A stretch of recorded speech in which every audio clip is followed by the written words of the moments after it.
Hello, everybody, and thanks for listening to the Burn After Watching podcast for August 8th. This is episode 40, and I'm your host, Reid. I'm your host, Mark. I'm your host, Kent. And I'm your returning guest, and probably might as well call myself host, Harrison Miller.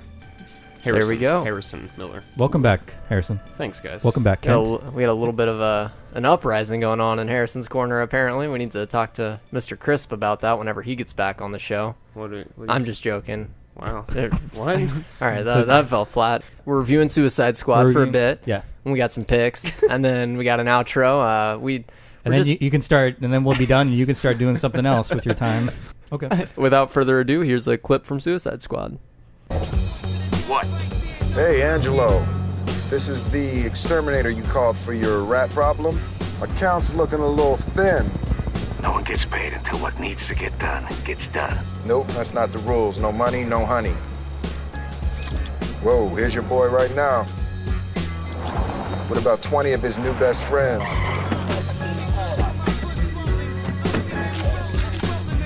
I'm still seeing zeros over here, Angie. This is stop being cute and do your job. Oh, they're taking him out of the car now. In about 30 seconds, your window is going to close forever. Okay, relax. There was an accounting error. We said it. Now double it. You got 10 seconds. We're not the kind of people you play with. Did you threaten me? This dude's gonna get a sore throat from all the singing he's about to do. You son of a... Pleasure doing business with you, Angie. Suicide Squad, rated PG-13.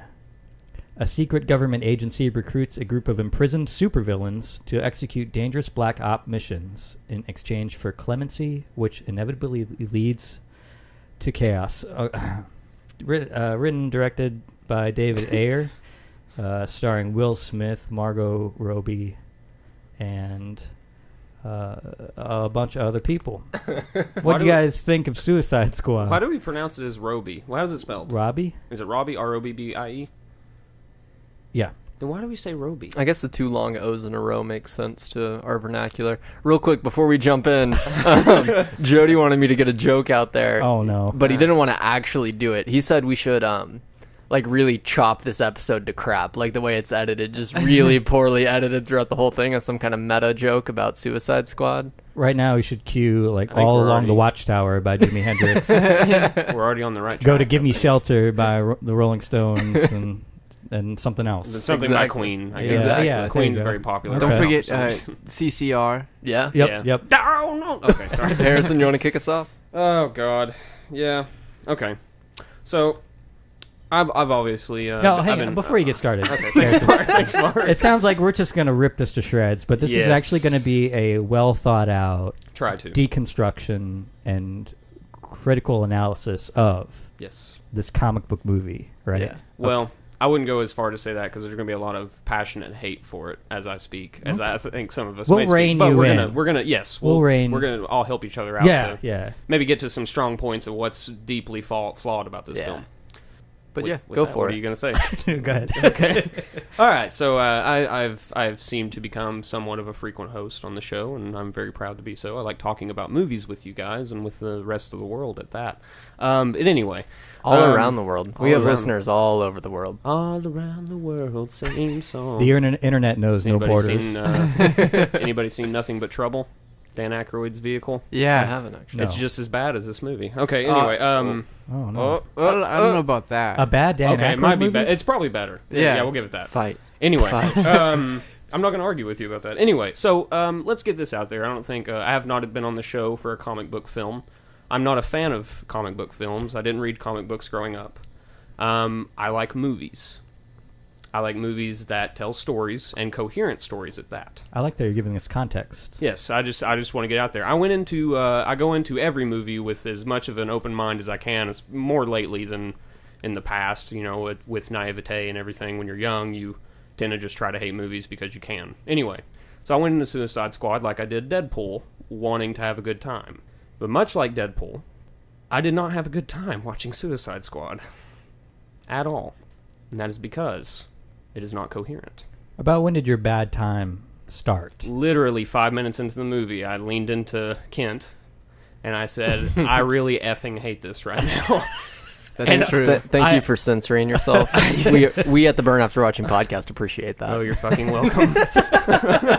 Anyway, but yeah, so I think I cannot pinpoint exactly where everything went wrong. It had something to do with the prison guard, I believe. I don't know. One of the punchlines that they just happened to cut in. Anyway, yeah. So let's. I guess be referring to Ike Barinholtz. Probably. Yep. Okay. There are. Let's just get it out here. There are so many things wrong with this movie. It's hard for me to find a place to start, but I think the best place to start is just how poorly the story itself is told and just cut to shreds. And it's hard to tell as a viewer if this is because of the producers or because of just the director's poor vision of it. I had a discussion with someone earlier who said that they saw potential in what could have been there in some of the in-between moments with what David, I don't know if it's Ayer or Ayer, David Ayer, I think most people say. Ayer. The director. They said that they saw moments that could have been good or something, but I did not see anything that was mildly redeemable. Maybe some moments of performances, but yeah, this thing, I would consider it garbage, mainly because of where it's coming from in our current state of what we would call cinema. We are getting just a barrage of comic book movies that most of them do not have a soul, or at least from what I've seen, especially like Deadpool. They just come from theories of subversiveness or wanting to be different. And so we get Suicide Squad, and we get a movie that felt absolutely pointless and absolutely meaningless to me. And we can go several places from there. I was trying to get a kick started. And I do agree. It seems like a few people, even the negative reviews, have stated you see things shine through. I guess they didn't for you, Harrison, but yeah. I did see those glimpses of something that could be much greater, or something that was trying to shine through, because there are a lot of great performers in the movie. I just read part of the cast because it's really their story. Deadshot, Will Smith as Deadshot, and Margot Robbie as Harley Quinn, and of course Viola Davis as Amanda Waller. Her name was cut off on my IMDb mobile site. Amanda Waller. I think that it's these three characters' stories with like 20 other characters just kind of thrown in, and this movie just treats this like some kind of weird epic. Everyone gets their own musical introduction, and people, whether they're important or very minor, everything seems rushed and forced, and yeah, the story to me was so the movie itself just felt unnecessary, because it's almost like this government agent, Amanda Waller, is kind of cuckoo bananas, and she's forming this crazy team of supervillains for, you could, I guess there's a misguided ambition there, and you could kind of see this all coming about through her scaring other agencies and government I almost officials. want to say it's not even misguided, it's just non-existent. Well, you see what she's going for. There's an argument. She makes an argument. There, it exists. And then but because she's forming this group of supervillains, for some reason, and you could even argue, well, there's probably ulterior motives there, and it's not just what she's stating up front. But because she's doing this, it goes to shit. And then they have to pretty much fight someone who was meant to be part of the team, because they just get out of hand. And it just seemed like what would have been more interesting as a very basic story is forming this group of expendable individuals and then sending them on a mission that kind of fits their skill or their talents. Or multiple missions, having vignettes of them just doing stuff. Yeah. I mean, really, it would have been fine. What a mess that this is what it's like. They just had the characters and then just started filming and then didn't know what to do. And the movie, I mean, it's so crazy. I guess it establishes itself as chronologically or sequentially after Batman v Superman, so they're feeding more into this DC universe, and it's assuming I think you have some sort of awareness of what's occurred, because they refer to Superman or the lack of Superman, and spoiler. But it's so crazy because near the end of this movie, it starts giving you a flashback of something that happened 20 minutes earlier in its own movie, as if it was 4 movies ago, just to make sure you didn't forget. It was And that's just one of the reviews I read said this is like watching the 2-hour Suicide Squad trailer. Like, you still don't get to see the movie. It's just like feels like another trailer, and you just get moments and glimpses, and that's, I don't know. Does someone else want to jump in on any of those kind of tangents I went off on there? I've talked a little already. Yeah, I'll jump in. So, like what you were saying, like it seems like it's tangents. Feels like it's just trailers for each villain. Yeah. Like, I can see what you're saying there. And like within the first 20 minutes, you get a trailer for each character with their own theme song. Stats. And stats. Oh. They get a couple one-liners. Yeah. Maybe they beat on somebody. Maybe somebody beats on them. And it's always, the song is always some like classic rock song that's been overused in the same war movies over and over again. And then I think we're missing a point though, is just how terrible the CGI is in this movie. Yeah, absolutely. I think we would have gotten there at some point. Yeah. Oh my. The CGI with the stats. Yes. And then the Enchantress. Yeah.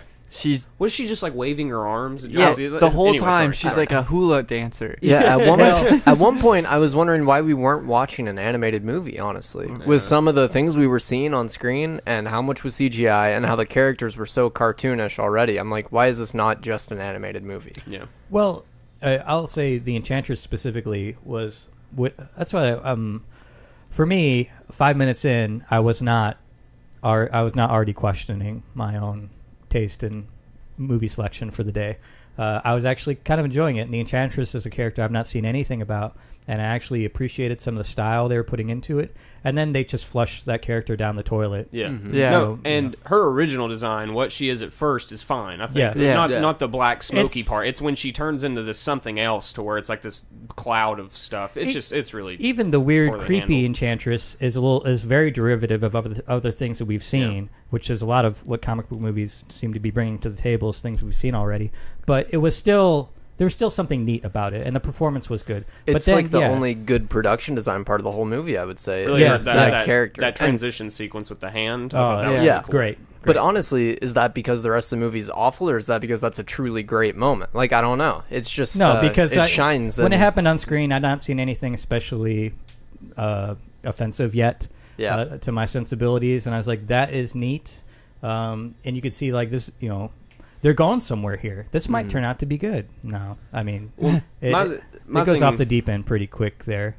Do you want to say something, Reid? You haven't really gotten your first say. Yeah, I think we're all pretty much on the same page here. I just want to add, towards the beginning, you really start to feel... We've all complained about the ridiculous exposition and the trailer moments for each it introduces hero. The characters 5 times, right? Like it's a line. They do a lineup 5 times. Right. Like an hour into the movie, we're still getting introduced to them. And it doesn't feel like it earns any of it. Like, it's just throwing out great introduction songs that it might be tough to pull them off nowadays in 2016. Like, they would feel just forced, but especially in this movie, they just don't earn the moments that they're going for. Yeah, and they're calling so much attention to their own laziness is the way I saw a lot of it happening, because we see over the course of a dinner scene while Waller is introducing these characters, and we're seeing the vignettes of their backstories and their stats and these awful neon things to cover up all the bad cinematography that's already there, basically. We get 10 minutes with Deadshot, and it's actually a pretty decent, it's not horrendous. Yeah. We get 10 minutes with Harley Quinn that sans Jared Leto is not horrendous. And then they give us about 30 seconds with the next character and 30 seconds with the one after that. And it feels so jarring, and it's so and not even to mention discombobulated. It doesn't make any sense. 10 minutes later, they're like, "Oh, we forgot these 2 characters are coming too." That was and the then worst. they just decide, let's kill this guy real quick. Yeah. And they introduce Slipknot, and then they just blow his neck off. Right. That's not even a Literally. spoiler, because they bring him in for 2 minutes. Literally, 2, 3, maybe 5 minutes. I would say maybe 5 But he doesn't minutes. get Of a course, line. they do that to they make an example of him, right, to demonstrate to the audience what will actually happen if any of these characters decide to just run away from the assignment. But that's one of the things that really grated me is this movie spends like so much time reiterating that, hey, you can't just leave. You got to stay here and do what we say. And it like over and over and over again. There's absolutely no confidence in its screenplay. It is constantly explaining itself. The flashbacks are throughout the entire movie, and they're constantly cutting the flashbacks. Like, this is why he's doing this. I would have appreciated this movie more if I was just thrown into the world, and the world were done well, and just fend for myself, and just try to understand these characters through what they are giving us in that moment. And not only do they spend time, it explains, it keeps trying to show you like why certain team members are there. It's like, I could see Deadshot, like he's good with guns, right? Yeah. And they need some weapons and some firepower here. And of course, you can understand why the Enchantress, because of her crazy power, would be part of the team. But everyone else, even the boomerang guy, it's like, I think she even says, well, he's good with boomerangs and he survived a fight with the Flash, and so I guess we'll put him on the team. It's she could select anyone, and they're scraping the bottom of the barrel already, right? Harley Quinn is cool. There's no reason she should be on this team. Right, yeah, what is she good at? Exactly. Like, she's somewhat interesting to watch, and I could see in a better movie being far more interesting. I'd say she's the best character and one of the best performances in this entire movie. But why is she? But all she brings is like her being crazy, basically. Right. Like, that's all she is. I mean, maybe that's a problem with the source material. I don't know if the comic book has any better motivation for the characters that are part of the squad or not. But this, I don't know if in the source material Amanda Waller is this trying to appear so selective with who she's bringing on. But if this was just a weird, like, some people ended up on the team and some people didn't, like, I don't know. It just didn't make sense. It didn't seem to come together. And yeah, and the flashbacks or the moments in the beginning all seem to be like interesting parts of what might have been better movies. Like seeing, well, maybe we'll get into the Joker here in a second. I thought, yes, please. Thought it had moments. That was next to my list. But maybe that would be maybe a movie with Batman and the Joker and Harley Quinn, as lazy as that might be, would certainly be a better movie. Yeah. You would think it could be more focused. Or maybe a movie about Batman and Deadshot. And Deadshot's relationship with his daughter would be more compelling than this mishmash of interesting characters, I'll concede, but fighting a totally generic and meaningless battle with faceless villains, just cannon fodder, and it just literally faceless villains. Yeah, literally. And the stakes are like nowhere to be found. There's a moment early in the film where basically this team is just made in case something happens, right? And I can buy into that, right? But what happens makes no sense, and it's some of the most like lazy writing I've seen.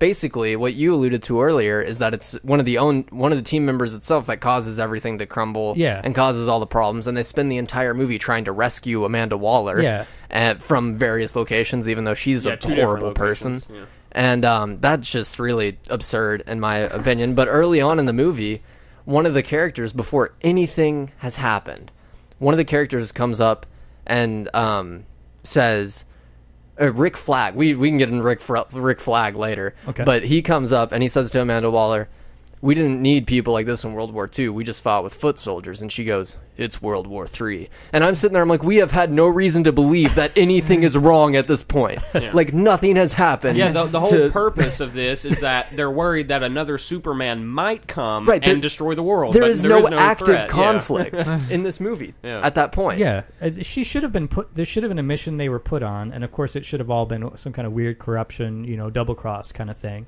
And I think it would have been interesting. I don't know if in the comic book they have these weird devices inserted into their necks that can just kill them all instantly. It took all the threat of them being truly bad or truly for them to just for there to be any kind of weird conflict there with them and their mission and the plan and them being good or bad or whatever, because they could just be killed at any moment.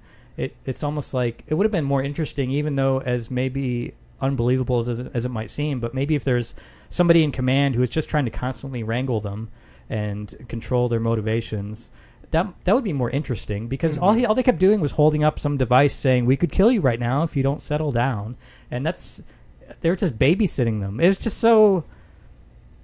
No one's lazy. It's just so flimsy. Yeah. Oh my god. Because like the whole movie, they were good guys. Yeah. Like, there was no like ounce of like evil in them, except maybe Harley Quinn breaking a window for a purse. Yeah, They don't do We're anything the bad guys. It's what we do. Yeah, because what keeps them from doing anything bad is that they threaten to let Rick Flag die when he gets attacked like 3 times. Yeah. And every time that happens, Will Smith's character's like, no, if he dies, we die. And those are the stakes. The movie keeps digging for the stakes. Like every time something happens, they have to either do a flashback or create something to create character motivation. And I thought, aren't they part of this weird Suicide Squad because they don't really care if they die or not? Yeah, that should have been the fun, I guess. Yeah. I don't know where there's fun in that, because then it just becomes dull, like Deadpool's in like fighting scene at the end where nobody can die, and they just fight until they're done. Well, so Rick Flag, maybe we'll get into him first, because I think maybe we'll talk a lot about the Joker. But he was supposed to be Tom Hardy. Tom Hardy. Yeah, and I think that would not have saved this. There was nothing. No. There was nothing especially wrong with any of the performances. I think in this movie, they were all. Some of them were very good. Some of them were passable. I think almost all of them are bad, mostly because of the writing. I don't think any of the performers are. The problem was not more. trying. The problem was deeper than the performances. Right. It was the problem was the story was terrible, and the uses of the characters or whatever they had them doing was just pointless. And so having Tom Hardy in this movie would have been neat, but also would have just been one more thing that wasn't fully utilized, right. or it was just another missed opportunity. I would have seen. He should have been Captain Boomerang, is what he should have been. Well, there was one. That would have been good. I thought Jai Courtney as Captain Boomerang was actually, it was great. It was fine. Well, I think he was entertaining. I don't know if he served his purpose, but he generated something while he was in there. No, I don't know why he's part of the Suicide Squad. I can't say. But since he's there, I thought it was entertaining. I can't say I enjoyed a single performance. I'm not. No, I did not. I really like Margot. Well, okay, I like Margot Robbie. I like Will Smith quite a bit. Yeah. I don't always like him, but I like him in general. I like. Somebody say tell the truth. Tell the truth. Tell the truth. Exactly. Case in point. Tell the truth. Who else is He's in so it? good at it. I like Viola Davis. Yeah. There's a lot of people Now that you I like. didn't enjoy as far out there as it got. Sometimes you didn't think she was good. Like I thought she was threatening. Like I thought she was genuinely threatening at some. I don't moments. think it's her fault necessarily. It was just mishandled. Honestly, it could have been good or funny or weird or crazy, like when she does like really outlandish things. Honestly, if I sat there and like she was sitting there giving the same performance and I could just watch it with my own eyes, I might enjoy it. But the way it was shot and edited and written, literally, I just hated it. Complete lack of self-confidence. And this, what we're saying is the actors are fine. They're trying to serve their purpose. But what is awful, what really, one of the two major things that really gets at me about this movie is that these actors have probably waited for their moment to get in a franchise like this, and that they are handed this piece of crap because DC wants to catch up with Marvel's universe. Yeah. And like, we got to get our big movie in there with all our heroes and villains colliding together from these different movies. And so let's just rush this one in. And what they do is, I don't think they're ruining any careers, but they ruin their chance at actually getting like good characters. They from can't good actors. reboot it a year from now. Yeah. Like it's they're kind of all in at this point. Yeah, right. So that was one thing I was going to ask. Like, do you guys? That is the impression I get as well. They're trying to catch up to Marvel, and for those who aren't paying attention, Marvel is. How many movies in? They're like 10, 15, 20 movies into their established universe. Because they've taken the time and made single movies, and they've established a lot of characters already. But I'm saying that's why they're more successful in like the Avengers. They are more successful for some reason. I mean, but I would argue like earlier this year in retrospect, Are they any better than Suicide Squad? Yes, but I don't like them. But they're absolutely better. I think they're like, coherent stories. Yeah. Literally, Deadpool is a coherent story. Yeah, Suicide Squad doesn't even have that for me. Like nothing mattered to me, and I didn't understood what was going on. It's not that it wasn't coherent. It's just that it's just an excuse. I really think you could take every scene in Suicide Squad and put it mix them all together, and you'd have the same movie. I don't think so, but it'd be pretty close. Yeah. Like, okay, let me fix that a little bit. Take anything from the first hour and 15 minutes. Oh, all the exposition, mix it anywhere, you'd have the exact same story. Absolutely. And then you take anything from the last hour, mix it all together. As long as the halves are separate, you could have the exact same My story. theory about the exposition were that the studio execs were like, you know what the best parts about superhero movies are? the introductions, when everybody gets their lineup and introduced, like Guardians of the Galaxy, when they roll through that thing and everybody gets their stats and like, let's just make the first hour of this movie that. Yep. And that was the meeting, and that's when all this went downhill. Yeah, there's certainly a feeling of design by committee here. They're trying to get something right. They're trying to do something, and it's just so rushed, and it feels like a big missed opportunity. And I'm sorry, it's too bad. What's next on your list? Or I was just gonna say one thing. The reason I really hate this movie, and that I'm okay with hating it, and I'm okay with saying that I hate this movie and bashing it, is because I looked at the budget today. This thing was working with $175 million. And thousands of people probably worked on it. And this is what they released this as a piece of work. And I'm just like, you got to be kidding me. Hold it back for a year. Yeah. You have the money. You literally. Just hold it back for a year and just do something, reshoot everything. I mean, what the hell? $175 million. I wonder if some of the issues come from there were a lot of reshoots involved with this after Batman vs. Superman, because they wanted more comedy, because people were talking about how dark Batman vs. Superman was. And Deadpool did well because of the comedy. Well, there was no, like, I didn't get the sense that there was a lot of tinkering here that ruined it.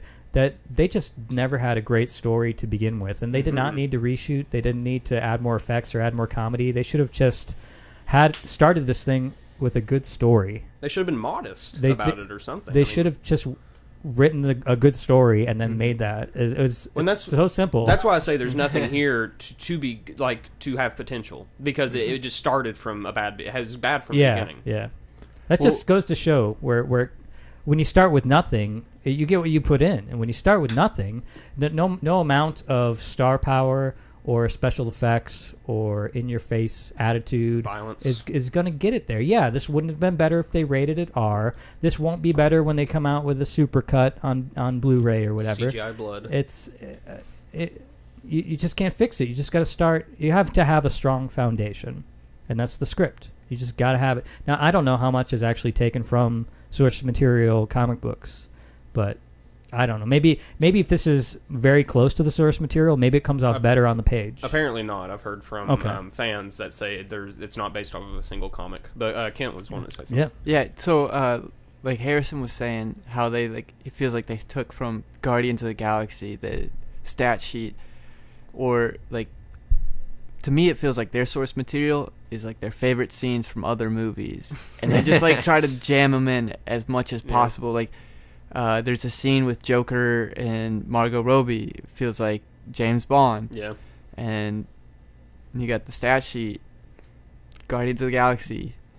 Do you guys have any other examples, like where it feels like they just steal from another movie? I mean, everything with Deadshot felt like those might have been the somewhat acceptable parts of the movie towards the beginning with his intro and stuff. But everything like that felt recycled too, like straight out of action movies. I know this might make some comic book fans very angry when I say something like, because I don't know who came first, Deadshot or Deadpool. But yeah. When you just think about a normal summer moviegoer, could they confuse the two? They're like, and they look similar. They do, and they're both people with guns, and that's their specialty, is they're sharpshooters and marksmen. They're both fairly misogynistic. Yeah. Oh my god! We don't have time to get into that. Smart-mouthed. Oh my god! Yeah, no, they are smart-mouthed bad heroes, and they're here to take back the town. Just a quick note: there's also a large amount of sexism and misogyny within the film, but that kind of goes without saying anyway. So let's just move on from that. Well, I think it was a shame that it was mostly Will Smith's character. I thought. Yeah, I feel like he got the short end of the stick because they're trying to spend most of the movie building empathy for him, and then every one-line joke he has is like involves woman in it. Basically, I don't know. That or like I'm not afraid to punch you or something. Yeah. I do have to say, Killer Croc's character. Oh, I forgot he was. Oh my god, that's bad. It's awful. But he is on another level weird. Like, that would be somewhat interesting just to see a movie that he leads. It would be like a Toxic Avenger or something. I don't know what happened in the design and the actual makeup for the character is actually pretty great. I think it looks cool. but I don't know what's wrong with the voice and just the approach to the it's character. hard to understand, and you don't understand why he's on that team until he has to swim, right? Yeah. You're like, oh, he can swim pretty good. I guess that's why he's on this team. I live in the sewers. And at the beginning, there's a line where they're talking about how they hold him in the prison, and they're like, they treat him like an animal, so he acts like an animal. But then they don't like actually flesh out his character or give him any sort of humanity throughout the movie. It's not like they're trying to keep to anything they're saying. They're just saying random stuff because it sounds poetic and cool. Yeah, there is something deep going on with El Diablo. I will say. I think when he denies like fighting in the beginning. He's like, I'm not doing that anymore. And I didn't find it compelling, but I was like, see, that's vaguely interesting. He's trying to take a peace route. Why? But they totally abandoned that. Why, when he envisions his dead wife as fire in his hand, does she have to be like half naked dancing? I swear, I wonder if he knew that's what they were gonna do, like in his hand. I wonder if that's like. It makes no sense. Oh my god, I hate that movie. Dude. You know, so that's you guys are referring to the bar scene, which I thought. I'm not sure, watching the trailer, when that was going to come in, and that's come up a lot too, about how moments in the trailer are edited together to make it look like this is a movie with certain conflicts or certain events that actually were just put together just to misrepresent events in the movie. And that's okay, because then you don't know what to expect. Right. But the bar scene, when it started happening in the actual movie, it almost felt like that was meant to be the framing device. Yeah. Like maybe the opening shot of the movie would have been all them piling into the bar and all beat up and wet from the rain or whatever. Why aren't you working on this movie? And that's then a good idea. They all start talking and you have quiet moments. Because that was actually the first time in this movie it felt like it was a movie, and it slowed down. When this thing got quiet, I was actually glad. Like when they walk into that building, they walk into the big glass building. I don't know, and there's actually no sound for a little bit. Yeah, and it's just footsteps. I'm like, this is nice. I like this not having right. barrage of gunfire and just weird sounds going on. So I get what you guys are saying about that scene, but when it started happening, I literally could not believe that it was happening. I was like, it feels like a different kidding movie. me right now? Yeah, it's weird. They're just like, we're going to go have a drink. It's not a bad scene, and as a framing device, that's an awesome idea. You should write movies. Well, I believe that's... You'd write a better one. That's all the reshoots and whatever they did to it probably jumbled it all around. God, $175 million. So what do you guys think about the Joker? Somebody start that. Well, Joker... Jared Leto's Joker, crazy, but I don't know if I believe the backstory. Like the crew set, if he's got 5 minutes of screen time, why would he waste all that time in sending all these crazy things to them? And all he's doing is playing like the most cartoony, generic Joker. I think it's safe to say a lot of his stuff probably got cut out. Well, yeah, it is probably, but for as like crazy as they were saying he's gonna be, building it up. He does nothing. No. And he is in another... He's not in another movie. He is on another planet. And it is not a good thing. It is not good that he's out there and he's being crazy and he's so in-depth. No, he's just being so stupid and not even... I can't even call it lazy. He's just letting it flow out and doing his thing, and it's just so off. Honestly, and it doesn't make sense. None of his choices make sense. If I was sitting watching him perform, and I'm like, if I had been the crew member that he sent like the dead pig to, supposedly, or at least that's the story that DC leaked. Yeah. I would have been like, you tormented me for this. This. I would have been like so ticked because that is not. It's not the worst thing ever, but the hype built around it. Literally, is every reason I don't like Jared Leto. I think it was the most unbelievable aspect of this movie, to be entirely honest. Everything about him. Like, I don't believe him as the Joker. One bit. He's too cartoonish. Yeah. The cartoon Jokers are Heath Ledger and then whatever incarnation of cartoon Joker, because those have that quality that the Joker's supposed to have. You're saying those are the best examples? Those are the best examples. Yeah. Like a Mask of Phantasm. I grew up watching that one. Yeah. Great. But I don't know what the hell he's doing. He's playing this like 30s gangster, like this zoot suit gangster. I think that could be interesting. The problem is maybe, but it's not. That sounds like what they want us to think, but it's not consistent. It's like it seems like not a lot of performance actually shines through, like all the makeup and all just the exaggeration there. There is one scene why I feel like I saw a glimpse, like a lot of things in this movie, that it could have been good. When he's which of course the scene itself and why it's happening almost makes zero sense. But when the guard of the prison is at a nightclub, which I thought was a flashback sequence until I realized it was actually happening in real time or whatever. He ends up getting sort of snatched, kidnapped, and put in the kitchen, I guess, for the Joker to come and interrogate / terrorize to get what he wants. And that scene was actually, I thought, pretty decent because he comes in, you got this really weird moment, and the movie isn't so concerned with cutting around and flashing things up or blowing things up. And he has this weird moment where he has the guy kiss his ring. And then he's got this really creepy moment where he straddles him. He sits in his lap and he's like, I can tell you meant that. And that's a great... Where he's... Yeah. You can tell... I'm with you. Settled down. Margot Robbie spends a lot of time looking off. And you could tell her mind is somewhere else. And I mean that in a good way. Like, she's truly psychotic. And that was the only moment where I felt the Joker was like that. Whereas, like, he's... is coming at this from a whole different angle because he's crazy, and it's something that no one else can do because no one else is as crazy as the Joker, or evil, you might say. So you're scared of him, but that's it. Yeah, that was the one moment, and everything else, nothing was shining through. It seemed so artificial. And I was looking forward to the car scene where he's with Harley Quinn and Batman comes in at some point. I was like, this is going to be a great sequence to see these characters on screen together. And it's so fleeting and nothing interesting happens. And maybe she gets punched.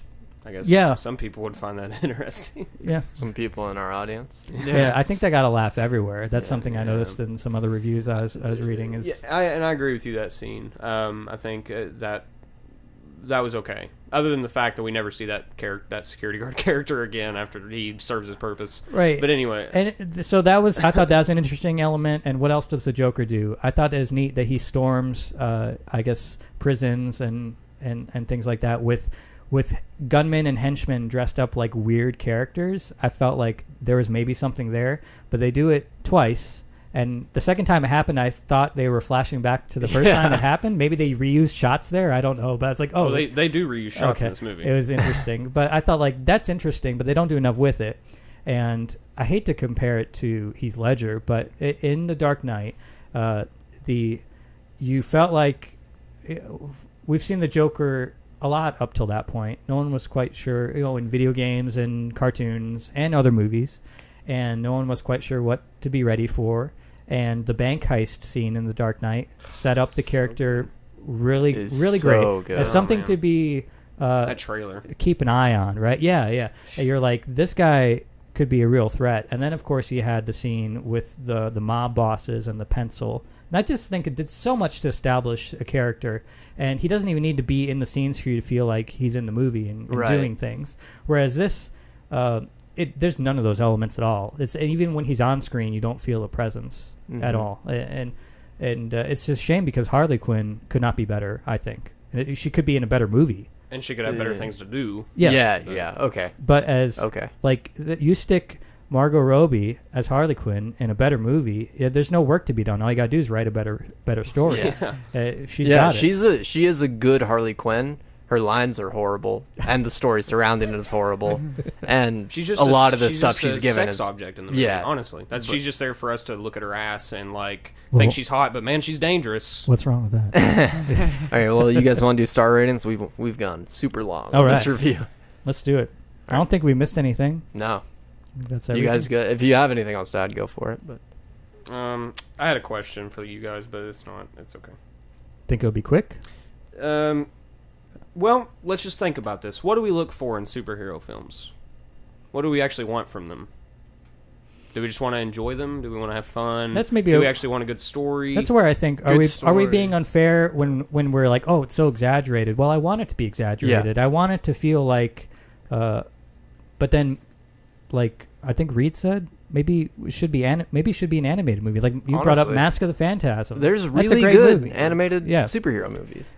But a lot of the things in that, I think everything in Mask of the Phantasm could be achieved live action. But there's just something about the nature of the characters and the story that I think play better when you aren't watching them trying to do things live action when they could just simply draw it a certain way or stylize it a certain way. I think that's what I have to say is that, like, if I'm going to think about that, I'm going to go to my best example, which is, that sounds weird. I'm going to go to my best example, which is Harry Potter. Every time I watch a Harry Potter movie, I'm transported into their world, and it's successful. Even though there's some cheesy moments in those movies, I'm not taken out of them a lot. Whereas I go see something like Suicide Squad, it could be it could transport someone, but it is so distractingly bad for me that I am not able to be transported by it. And I need a movie to be coherent in that it tells a straight story. A superhero movie. I need a straight story that I am taken away into, and that doesn't mean it's going to be great. That means I'll at least enjoy it, and that's what I want when I go see it. Because I don't like to go see them, but when I go see one, I want that. So obviously the gold standard is Christopher Nolan's Dark Knight trilogy. I'm sure we all agree, at least to an extent, right? That is a great, I think Batman movies are on their own. They're like, you can easily mix in the crime elements and detective elements, and of course the dark gothic action. It's pretty great. It is a great universe, and it's easy to, I think, to set good movies in. And of course the Nolan trilogy is great. I think for me, Harrison, you nailed it. Suicide Squad has zero confidence in itself and in its story and setting and its characters, and they have comic book movies have decades and decades of stories being told that they can pick from. And what I'm so sick of is just origin stories and reboots. They could just pick a character. They are by design. You are able to look at a cover and tell pretty much what a character can do and what they're about. And so they just need to pick a character and tell some of the best stories from that character's backlog. I mean, they don't need to reboot it or modernize it.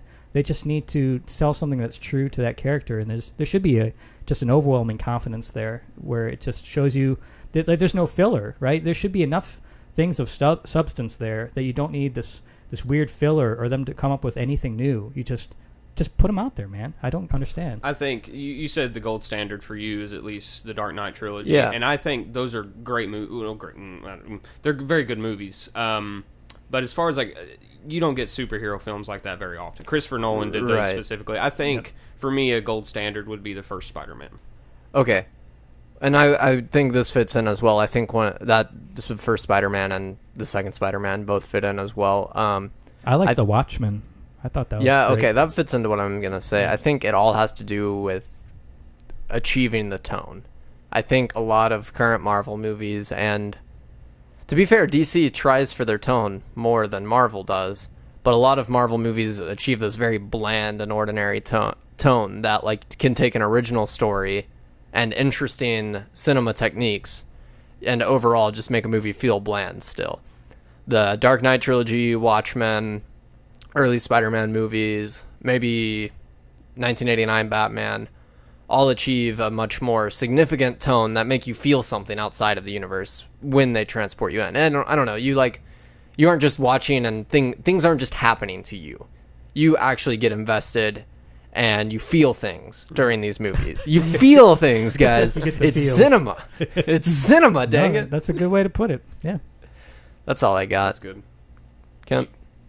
I don't have anything more. What's your favorite superhero movie?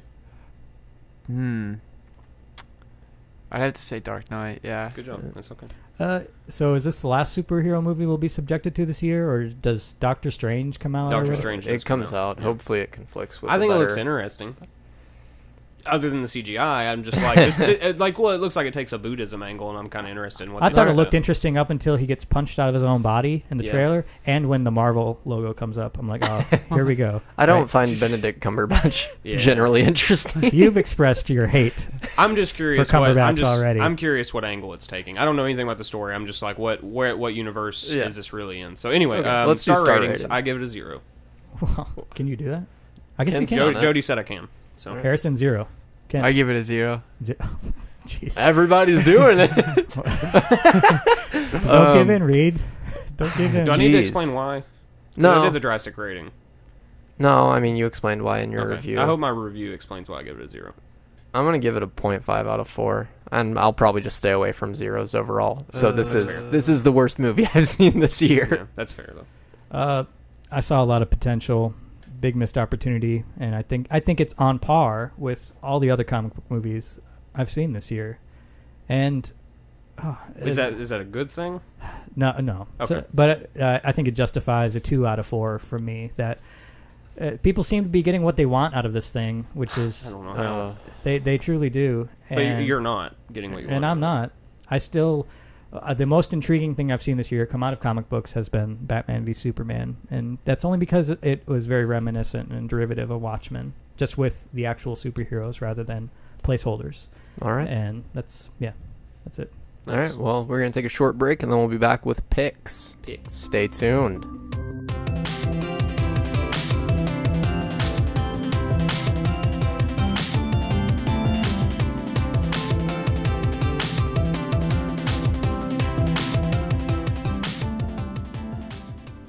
And we're back with some picks of the week. We're going to stop ranting about Suicide Squad for a little bit, and we're going to let Harrison kick things off yet again. All right. So today I finally got to catch up with this movie called The Tribe. It is now on Netflix. It is I believe Russian. I should have looked this up. I believe it's a Russian film.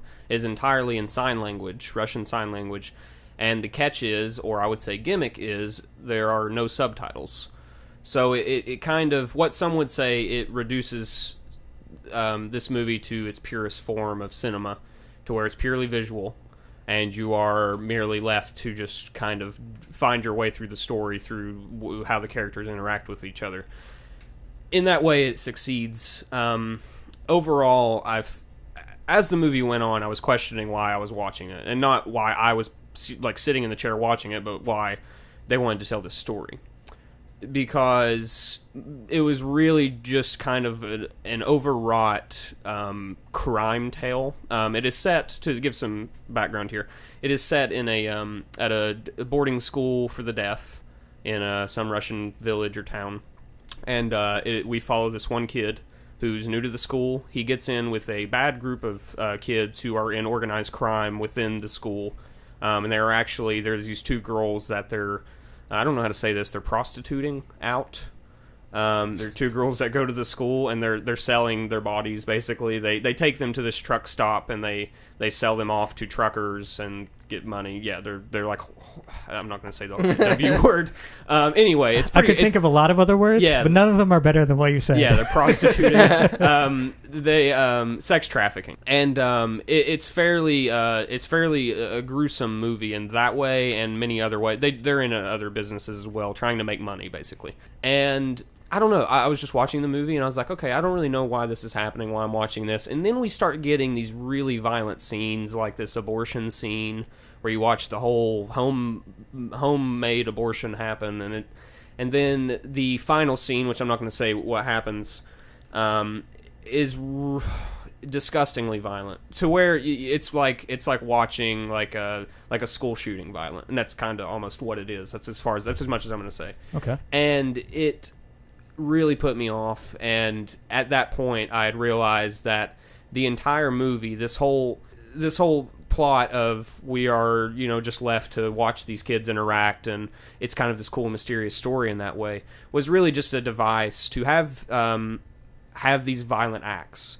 because you can see them very well thought out, as in like the whole movie is based on this idea of this happening, and it makes it very flimsy. And another thing is the movie is very gorgeously shot in these very long takes and what we call tracking shots, where a character is being followed by the camera, a handheld camera, and they're framed very well, and the lighting is pretty beautiful.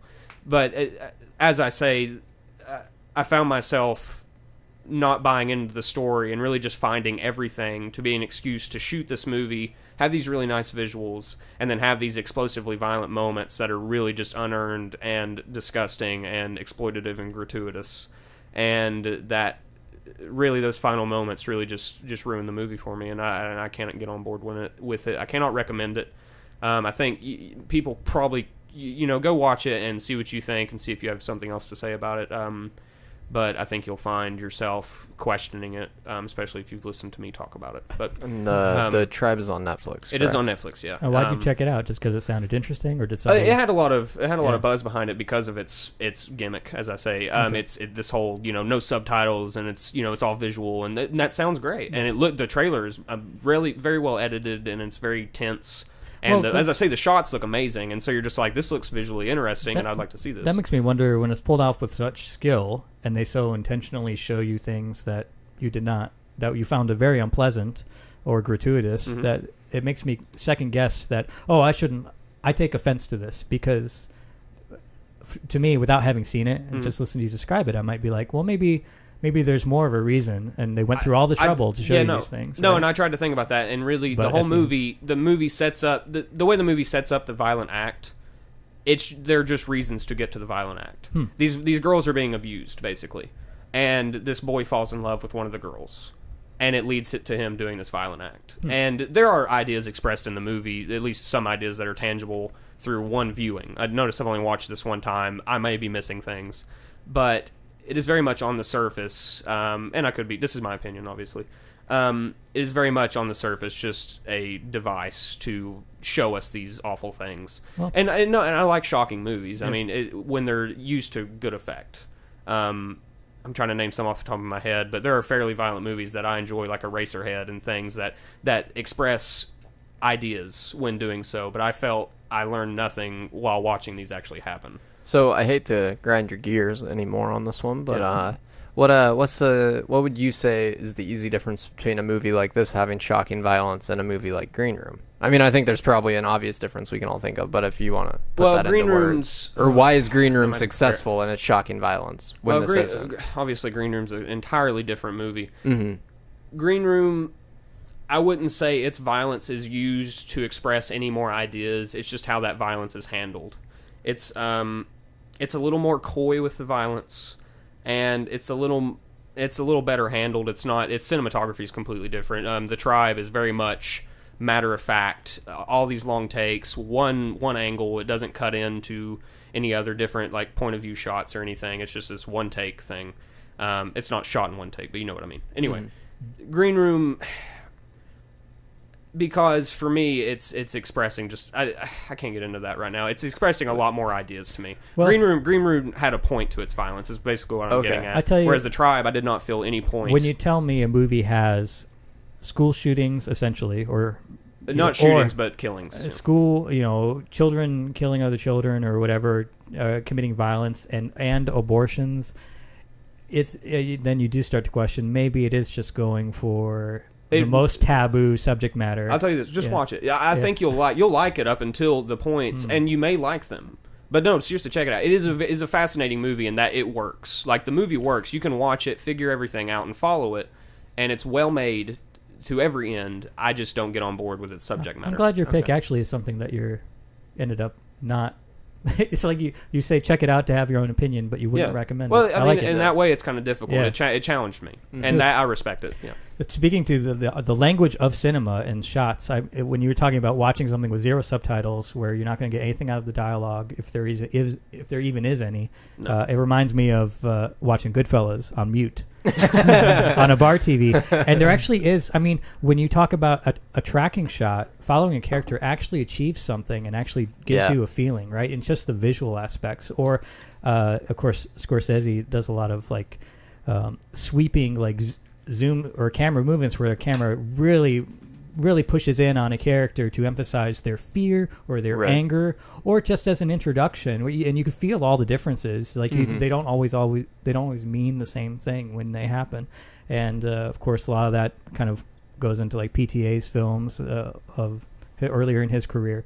And I'm thinking of Boogie Nights and Magnolia, and the way they use camera movement and the speed of the movement. And you throw a good Dutch angle in there, and you get the tension. Well, it's great. It's basically Goodfellas does not need the great performances that it has. Just to point out, I think I would like for people to go watch this movie. But just watch it with your open mind. Don't take my word for it.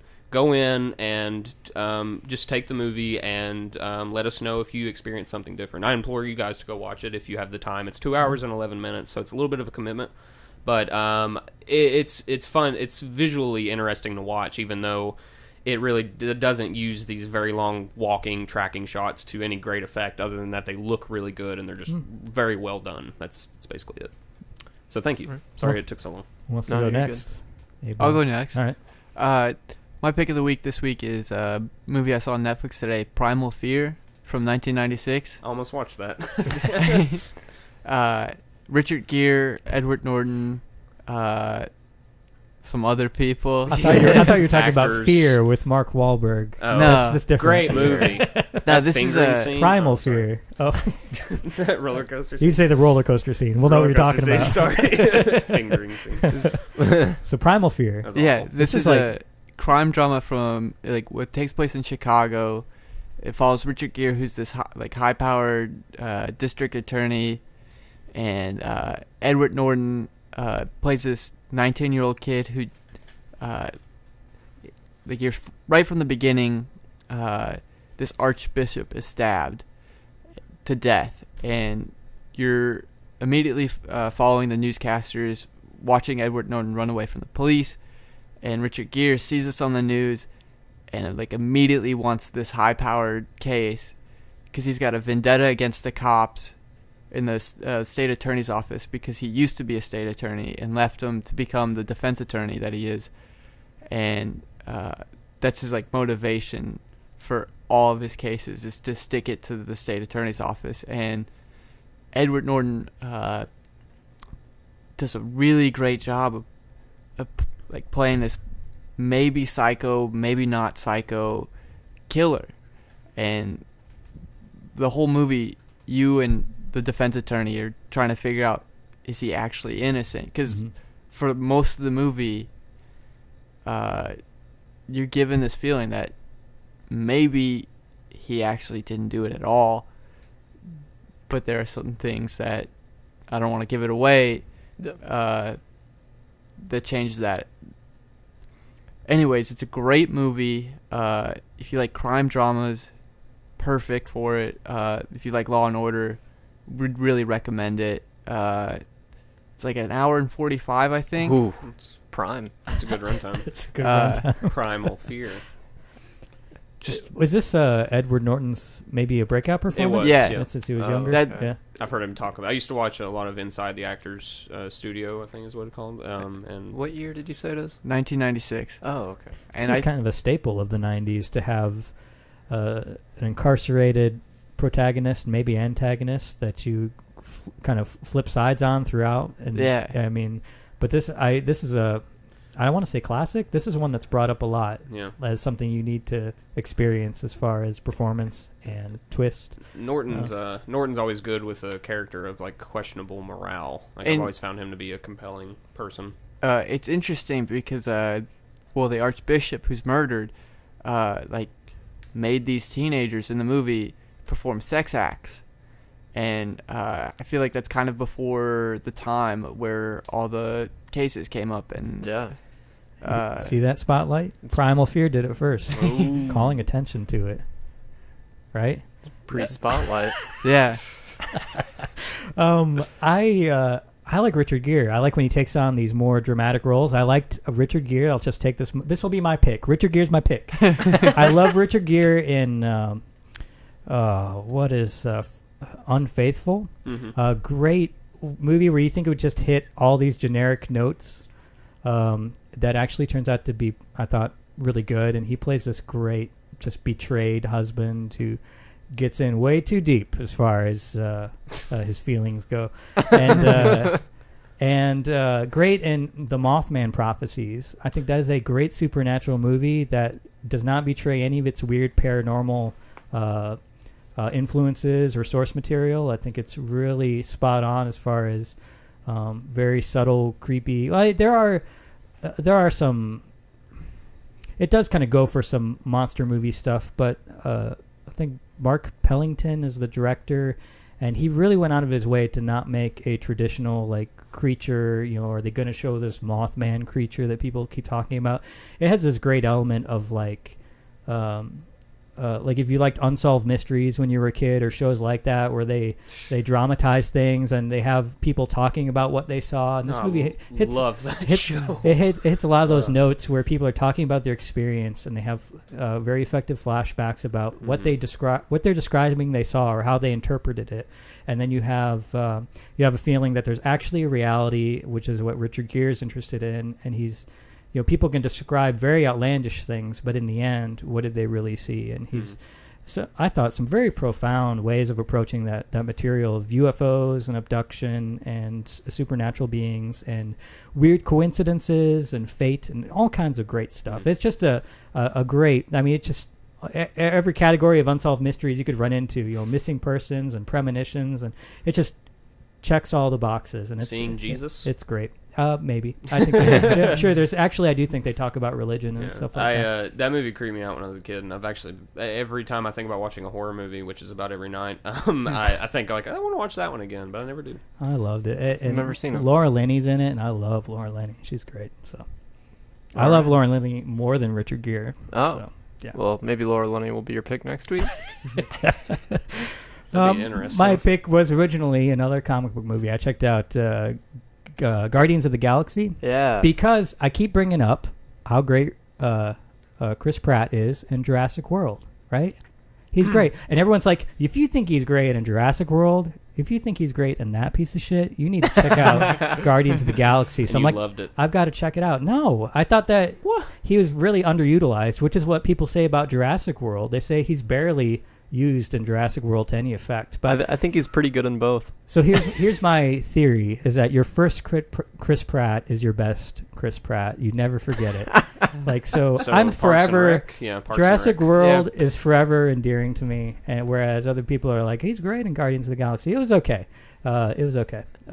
It is. I've also had, since I say I like the new Star Wars is fine, I say it's fine. I'm fine with it. It's okay. People say if you think Star Wars The Force Awakens is fine, you need to check out Guardians of the Galaxy, and I did, and it was okay. But it is just okay. I like it as a The Force Awakens I like more than Guardians of the Galaxy. I did too. But I like Guardians of the Galaxy. And my favorite character, who I thought I would hate the most, was the raccoon. Rocket the raccoon. Bradley Cooper was awesome. Yeah. I didn't see Guardians of the Galaxy because I kept saying, I'm like, oh, it's crazy, one of them's a raccoon and he talks. That's pretty crazy. But actually, he's pretty great. I think the animation of not Vin Diesel's performance in any respect, but just Groot as a character. Hey, whoa. Vin Diesel is a great voice performer. And there's Iron two Giant, examples. I know Iron Groot Giant and the Iron Giant. But Iron Giant, I'm not going to contest, but Groot, let's just go back and think about his actual lines in the movie. You mean line? It wears a little line. thing. Okay. Yeah. But then it does highlight when maybe he says something else, maybe not. I don't want to spoil anything.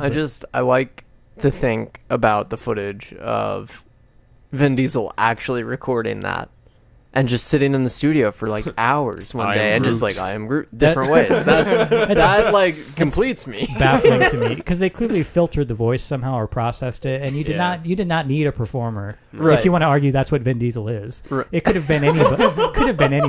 Hey, we're getting another Triple X. Speaking of Vin Diesel, did you guys see the trailer for the new Triple X? I saw like 10 minutes. Don't get me started. At one point, he's literally motorcycling on the ocean. Yeah. Xander is back. I remember him flying through the air on something, but can't even. Oh. All right. Before we get too deep into Triple X, my pick of the week is another. It's a Netflix original movie, but you guys also did Netflix movies, so you can also check this out on Netflix. It is. Are we sponsored by Netflix? Or apparently, this week we are. No, we're sponsored by Hulu. It's The Little Prince, directed by Mark Osborne. It's a 2015, 2016 movie. I think it played at Cannes in 2015, but it just got released on Netflix like a week ago. Kent and I watched it the other night, and I was really surprised. I'd seen some pretty middle-of-the-road reviews, some really positive reviews, but watching it, I think we were both like really taken with it. It's a pretty fascinating movie. At points, the majority of the story. Okay, maybe I should tell you something about the story. It's based on the novel, and it follows a girl in a society that her whole life is structured for her. She's about 8 years old, and like everything is square, literally. Like all the houses are squares. Her mom has this life plan that has hour of the day, day of the week, week of the month, month of the year, year of her life planned. Wow. And that's like one of the jokes, and it plays really well. It's kind of like, it reminded me a bit of the Lego movie in that way.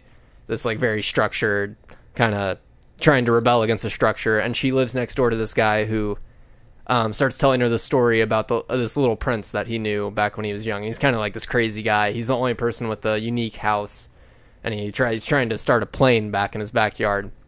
But it's a really, really fascinating movie, telling her as she's like trying to break away from this one world and realize like childhood is important, I guess. And like I think one of the, like the tagline is growing up isn't the problem, forgetting is. And it's kind of just dealing with that the whole time as she's trying to fight against growing up, sort of, but more just try to not be exactly like everyone else in the society.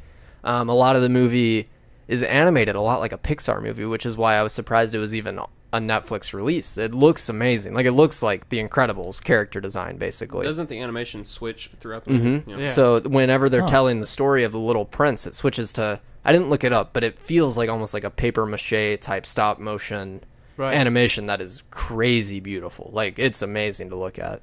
But I like this movie a lot. It's one of my favorites of the year, one of my favorite animated movies of the year. So if you get the chance, definitely check it out. Short runtime, really delightful animated movie.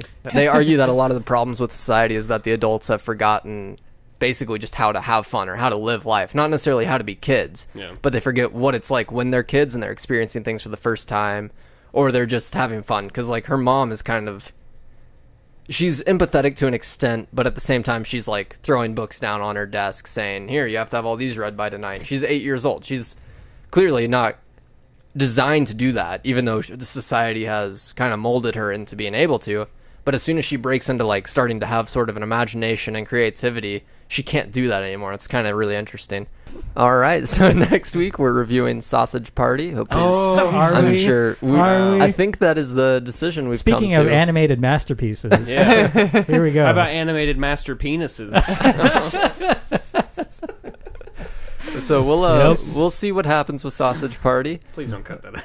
So let us know what you thought about Suicide Squad or any of the other movies we talked about. Feel free to tell us about Sausage Party, your expectations or whatever. You can email us at burnafterwatchingpodcast@gmail.com. You can tweet at us at burnfilmpod.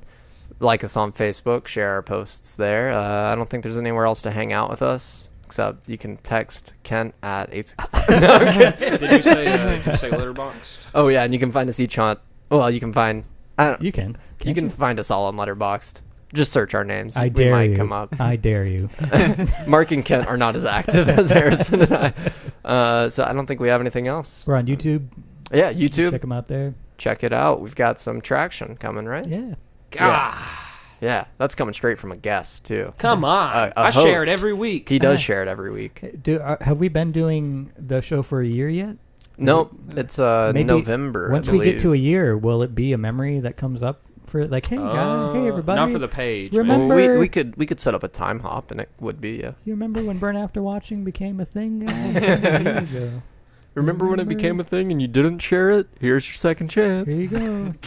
Well, I'll definitely be cutting that out, Reid. Yeah, we're done. If you did share it, is that a memory? Do you remember when you shared this thing? Now it's actually it's not saving anybody. Facebook is just reminding people of like the usual stuff they like. Does it reminds you of things you did on Facebook? Yeah. That you told Facebook about. Yeah. It's actually or that someone else told Facebook about you. This is not good, so guys. when we went and saw Green Room a few weeks ago, the posts that we had on Facebook will reappear next year. Oh my goodness. You guys actually don't share this show on Facebook.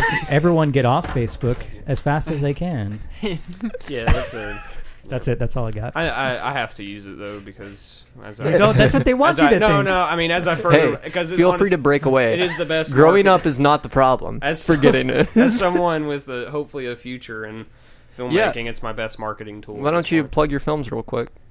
If you're gonna cut it out anyway. No. We left it in. Hey, in our defense, we left it in last time. Every single bit of it. Well, that I expect. Thank you so much. No, seriously. Yeah, I just entered my film into 2 more festivals. Collinsville Film Festival in Connecticut and River Run in, I think Virginia. Please forgive me, River Run. There's a lot of them, so it's, so far I've entered it in 6. I love this. I really do love how my movie turned out. Go watch the trailer. Hell, honestly, if you want to watch the movie, just send me a DM on Facebook and I'll slip that link in, and you can you can watch it, and then you can tell people that you got to see a sneak peek of it. No, just go watch my trailer, share it. Just help me out, guys. Hey, you're not in Hollywood. You already know how it works. That's great. Go check out you're prepared. Go check out my poster. I like my poster too. So. Is anyway. the Human on Letterboxd? Yeah, it's called The Human. It's not on Letterboxd. I don't know why I would put it on there so people can critique it. Like, hey, watch my movie and give it a 1 star. Don't be afraid. No, it will be. I guess when it actually releases into festivals. But right now, it is on IMDb, so you can go on my IMDb page, look at my credits, which are nothing other than my other short film. Anyway, just the trailer's on there. It's your one-stop shop. Or please go on my Facebook page for it, like it, share it. Just just check it out. If you hate it, that's cool. Whatever, just check it out. That's all you gotta say. That's all you gotta do. Develop opinions. Expose yourself to other things. Sorry, I'm afraid my hard drive's gonna fill up. So we're gonna. That's cool. We're gonna shut this puppy down. Thanks, Harrison, for coming. Thanks for hosting, Reid. Thanks, Harrison. No problem. It's been fun, guys. I hate Suicide Squad. Thanks for listening, everybody. So see y'all next week. Bye. See you.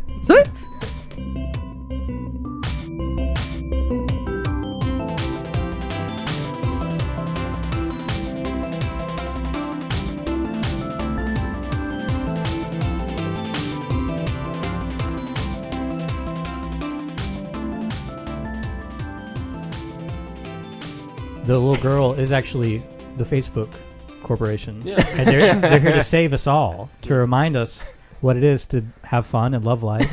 What's funny is that you don't have a Facebook, but there is this thing called Facebook Memories where every year I know. It reminds you of a post. Yeah, so it's pretty awful. But no, Reid, I was just being an asshole. No, I know. You were trying to bury me. That's a joke from last episode. I think honestly there is a philosophical conversation there, like whether forgetting is a good thing or not, because there are times when I think as human beings it's natural to try to forget, not even try to forget, just to forget things, because we probably would be mentally ill if we didn't forget.